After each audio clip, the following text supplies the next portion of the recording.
Hello!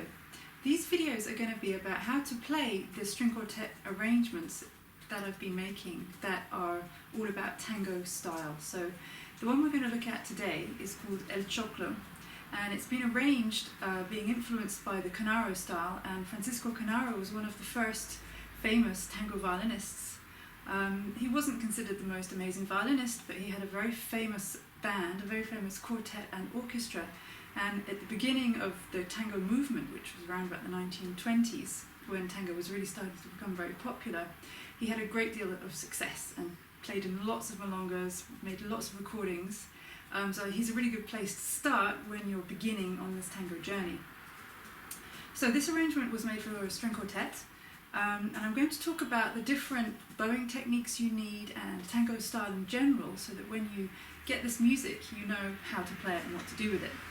So you'll see a copy of the score as a PDF attachment of the first few pages, so you have an idea. And the first technique we're going to look at is one called marcato, which is something that you don't have in classical violin. You basically play tango marcato right at the heel, right here. So you need to make sure you've got a lot of rosin in that part of the bow. And the length of bow that we're going to use is about 1 millimeter. It's really, really short, like this. Now in tango, one of the most important things to do is to make sure that every note that has an accent is really, really strongly accentuated. Much, much more than you'd ever do in classical. So if you look, for example, at the first violin part at the very beginning, it's got some accents and then some marcatos, which are these notes with dots above it. And you'll see the notes without accent I play really, really quietly.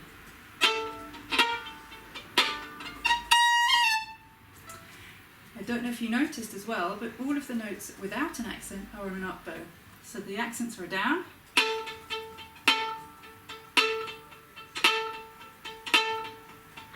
And that helps us make a huge contrast between both. Because tango began as dancing music, so we need to make sure that all the accents are there so that we're thinking back to this history of tango and we're making it clear to anyone who would be dancing where the beat is.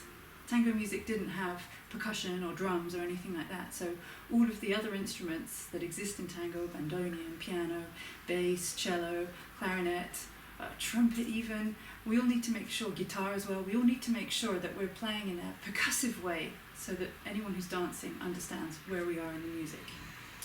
Another thing to think about in tango is there's always a really rhythmic section and then a melodic section. And sometimes it may be a very rhythmic phrase and then a very melodic phrase. So you also need to constantly be ready to switch between those two characters, if you like. And again, that's something that we have quite a lot of in this piece. And every single tango, certainly until I would say the last 30 years, has this in it. Contemporary tangos tend to play around with this stuff a little more freely, but certainly any of the traditional stuff, famous things from the 1940s, 50s, is very much present in every single tango there. So I'm going to play for you now the first few kind of 16-bar phrase of El Choclo.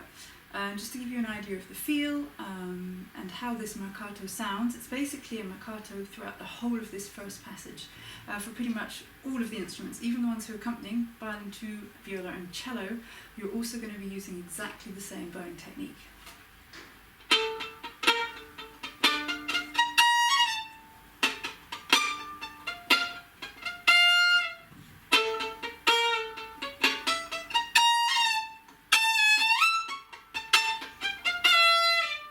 This is accompaniment now.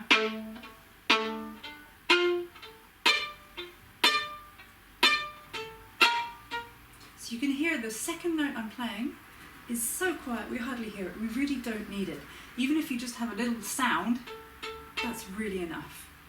And then we go on to the pizzicato bit.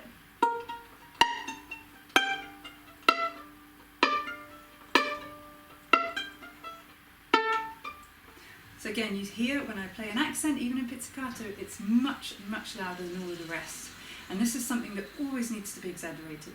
When I first started playing tango, I never ever did the accents strong enough. People were always shouting at me, more, more, more. So it's really something to take very seriously when you're playing tango music style. So we'll go on now to the next melody part at B. So this is what we could call a rhythmic melody. The melody's there, but it's played still with this marcato style, just like section A for violin 1.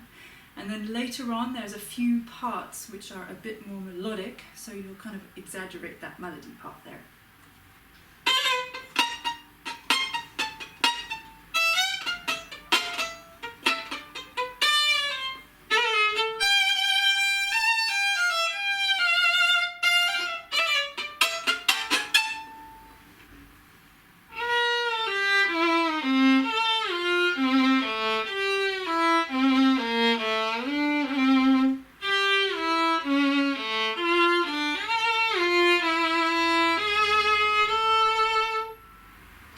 So as you see, there are quite a few glisses in there. The glissando in tango for the strings is a whole universe of expression, and there's a different video on that will be coming out soon. So I'll talk more about that in there. Basically, you have all of the classical type glissandos that existed with the kind of romantic players like Zighetti and Chrysler, people like this. So you can definitely take inspiration from them. They went and performed in Buenos Aires a lot during that period because Buenos Aires was a huge cultural centre at that time. So there's definite influence on the classical violinists from the famous violinists that we had from Europe. So we'll go now to the next rhythmic melody, part of C, also where it changes key. And then in the middle of this you can see a part that says legato fraseo. Legato, obviously you know it, but fraseo means when you're going to phrase it. And this is another really interesting part of tango music. Again, I'll be doing more videos on that too. It's a way of interpreting a melody rhythmically that is based on what you see, but where you can add your own personal touches to it. Some people have compared it to Baroque music, where you have the essential melody written out, and then the violinists or the flautists or whoever is playing the melody can kind of add things or change the melody around that. So again, in this we're going to stay fairly close to what's written, but it's to give you a kind of first idea of fraseo. Around Canara's time, fraseo was very small, in the sense that it was there, but it was quite subtle. As you went on through the decades in tango, especially with an orchestra like Pugliese in the 1940s, 50s, phrasing, fraseo, became extremely experimental, very interesting, and became much more of an essential part of tango music playing, and still is today. So it's really a very interesting aspect to study in tango music. And the phrasing is not the same as other styles of music. It has influences from them, but it's got its own kind of unique sound. Okay, so we're going to go from bar 33.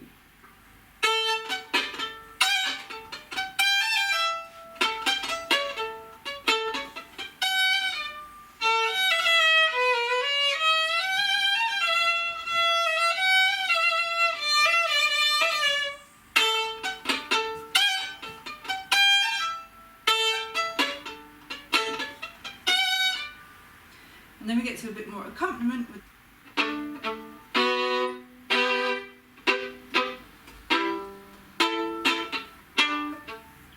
and then we come back at D to the melody again.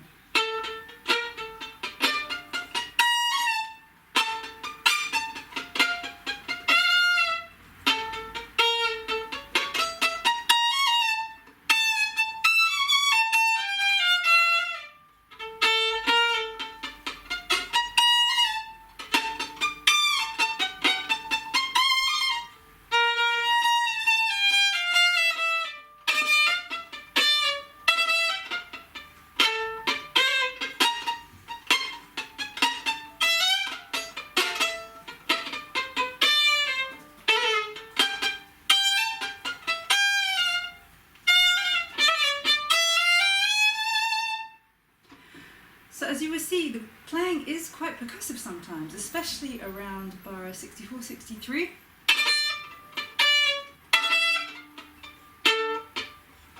And that's something really to think about. Your violin or your cello or your viola has two roles now. It has the role of being a melody instrument, a singing instrument, and then a second role of being a percussive instrument. And you need to think of it in that way, so that you don't have to worry about all these short notes being beautiful all the time. In fact, you really shouldn't aim for that. You aim for a dirtier sound.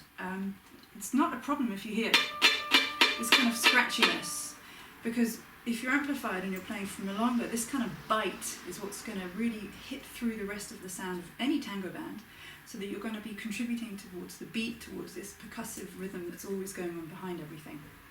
So you need to do some work actually at learning to play a bit more dirty when you want to. So we're going to go on now and we'll look at the next section, E, where again it says fraseo legato. So again, this is where you can change the rhythm a little bit from what's written in there. You can make it a bit more expansive, you can make it a bit more tight, as they say in Spanish. You can have a kind of a tighter phrasing or a more expansive phrasing.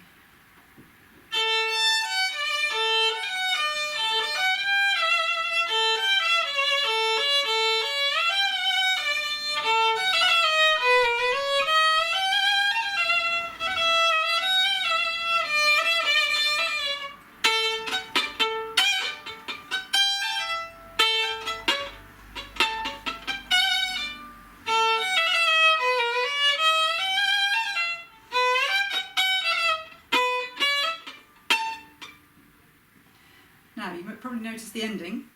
I've got a quiet note, a super loud accent, and a really quiet note again. And that is very, very typical in tango, that the second quaver or the second beat is very heavily accented, and the last one is virtually nothing. There's very few exceptions to this. So that's also something to work on, making sure you actually play the strong beats very light and the offbeat heavy. And in general, tango is excellent training for all kinds of rhythmic syncopation. It really teaches you how to groove, it teaches you how to feel the beat in a really different way. And if you have any problems as a classical musician kind of grooving or playing syncopations, definitely learn tango, because it's all about playing off the beat. So it's really fun for that reason. So what we're going to look at now is a few of the other instruments and some of the things that they had that the first violin part didn't have, so that for those of you who are playing the accompanying parts or the inner parts also have a good idea of what you can do there. So, as I said, whenever you see this quaver or a semiquaver with a dot, it's the really, really short marcato. If there's no accent, you most likely do it on an up bow. If there's an accent, we do it on a down bow. If we look at the cello in bar 7, it's got the tenuto mark. And again, it's not quite the same as classical. It's kind of heavier, and it's making sure that you can really kind of feel the weight of the beat. So for example,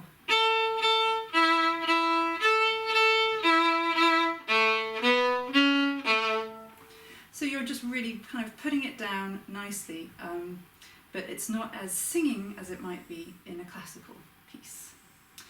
There's also in bar 10, for example, the cello has some offbeat playing, which is exactly the same as the violin 2 later on in the piece, in bar 56. So I'm just going to play you the second violin part in bar 56. And this rhythm and this kind of sound is basically copying the bandoneon, which has bellows. If you don't know what the bandoneon looks like, it's one of the most important instruments in tango music. Go look it up on the internet. Pearsall played the bandoneon, so if you find any videos of him performing on YouTube, you'll see what it's like. It's an amazing instrument. The spelling is Bandoneon. So go and check that out. It's an amazing instrument, and it's very important for everything that the violin does in tango, because a lot of the time we're imitating that instrument. So let's go to this bar 56, and you'll see in the way it's written that it's tied notes, but it's the second one that has the accent. So it sounds like this. So you see I have the same bow, but I do a really fast bow speed on the second note. And that's what gives us, again, a different offbeat feeling. The cello actually has it in the same bar with octaves. So you're basically only going to give an accent on the offbeat semiquaver. Once you can get that kind of swing really nicely together, it makes a really interesting kind of effect, as the viola and first violin have on the beat, and the violin 2 and the cello have off the beat. When we get to E, and you see the violin has the melody there with the fraseo indication, you've got two probably totally new words for you in the second violin and cello parts. So I'm just going to show you quickly what those are. So chicharra is a very common percussive technique used in tango violin. The idea is that it represents the sound of the cicada's back legs as they scratch together in the hot summers. So you play it again really at the bottom part of the bow here. Again, make sure you've got lots of rosin. Then you go onto the D string and you go on the part where all the coloured cotton is, and that's where you play. And you kind of want this kind of quacky, croaky, dirty sound. It shouldn't have harmonics ringing in it, and it shouldn't be high pitched. It really works best on the violin. I've tried it on viola, tried it on cello. It doesn't come out as well. It's really something that works best on violin. And in other pieces, you do all kinds of rhythm like this. So it's definitely a technique to get under your fingers and spend a bit of time trying to imitate the right sound. So anytime you see cicciara, that's what that is. For the cello, we've got a different one which says strappata. This is something mainly actually for the double bass. Doesn't work well on violin. I'm going to show you the principle, but you'll find it sounds much better on the cello or on the double bass. Again, it's a rhythmic technique, this time with the bow and with a hand slap. So first of all, you're going to do like a collegno, right? In this case, we've got 4, so we can try and be accurate with that. And the last beat, as you see, is a crotchet accent. We're going to go like that with the hand. And basically, if I was a bass player, I'd be doing it like this, right? And I'd get a much stronger sound. It's much heavier, darker, but much more like a proper percussive drumming sound, which is why on the fiddle it doesn't work so well. But the idea would be then...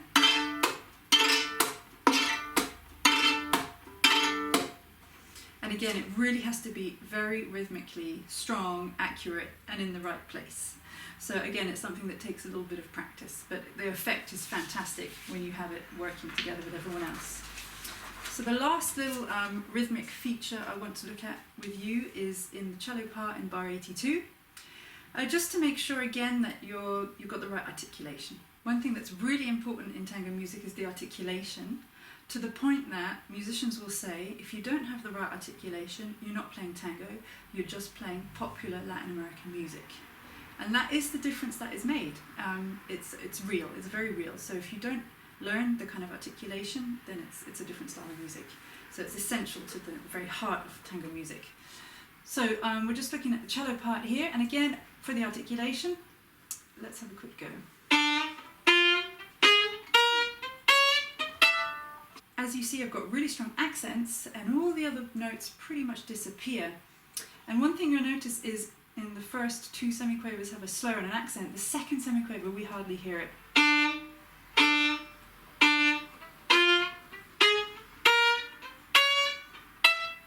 Okay, and that's what you're aiming for every time you have anything written like that.